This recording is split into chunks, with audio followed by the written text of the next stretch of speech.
Hi friends, welcome to చంద్రాలాక్స్. ఈరోజు నేను చేపల పులుసు చేస్తున్నానండి. చేపలన్నీ శుభ్రంగా కడుక్కొని ఒక గిన్నెలో వేసి పెట్టుకుంటున్నాను. మిక్సీలో అల్లం చిన్నుల్లిపాయ పేస్ట్ వేసుకుంటున్నా. తర్వాత ఒక గిన్నె పెట్టుకొని ఆయిల్ వేసుకొని ఆయిల్లో కొద్దిగా మెంతులు వేసుకున్నాను.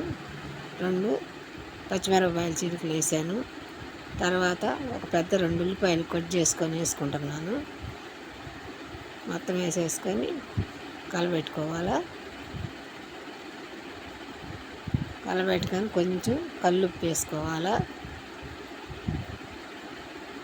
కొద్దిగా కల్లుప్పు వేస్తున్నాను. అది వేసుకున్న తర్వాత కొద్దిగా పసుపు వేసుకొని కలుపుకొని మూత పెట్టి మగ్గించుకోవాలా.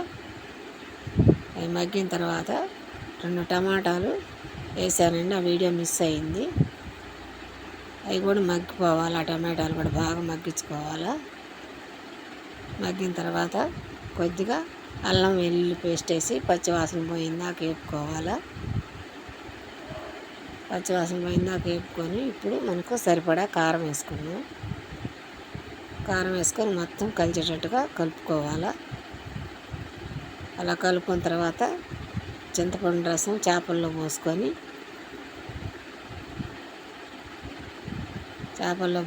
మనం మగ్గించుకున్నాం కదా, ఉల్లిపాయలు టమాటాలు అల్లం వెల్లుల్లి పేస్ట్ మొత్తం చేపలు మొత్తం పులుసుతోటి దానిలో పోసేసుకున్నాము. సరిపడా వాటర్ పోసుకున్నాం. వాటర్ పోసుకున్నాక గిన్నెని అలా ఇలా తిప్పి మూత పెట్టుకొని ఉడికించుకుందాం.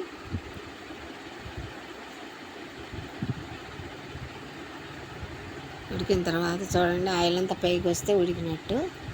ఇప్పుడు కొద్దిగా ఉప్పు చాలకపోతే చూసుకొని కొద్దిగా వేసుకుంటున్నాను. ఆ ఉప్పు కరిగేటట్టుగా గిన్నె అలా తిప్పండి. గంటి పెడితే ముక్కలు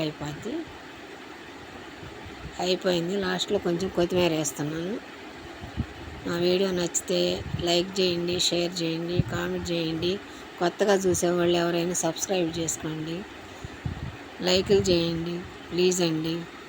మా వీడియో చూసినందుకు థ్యాంక్ యూ అండి.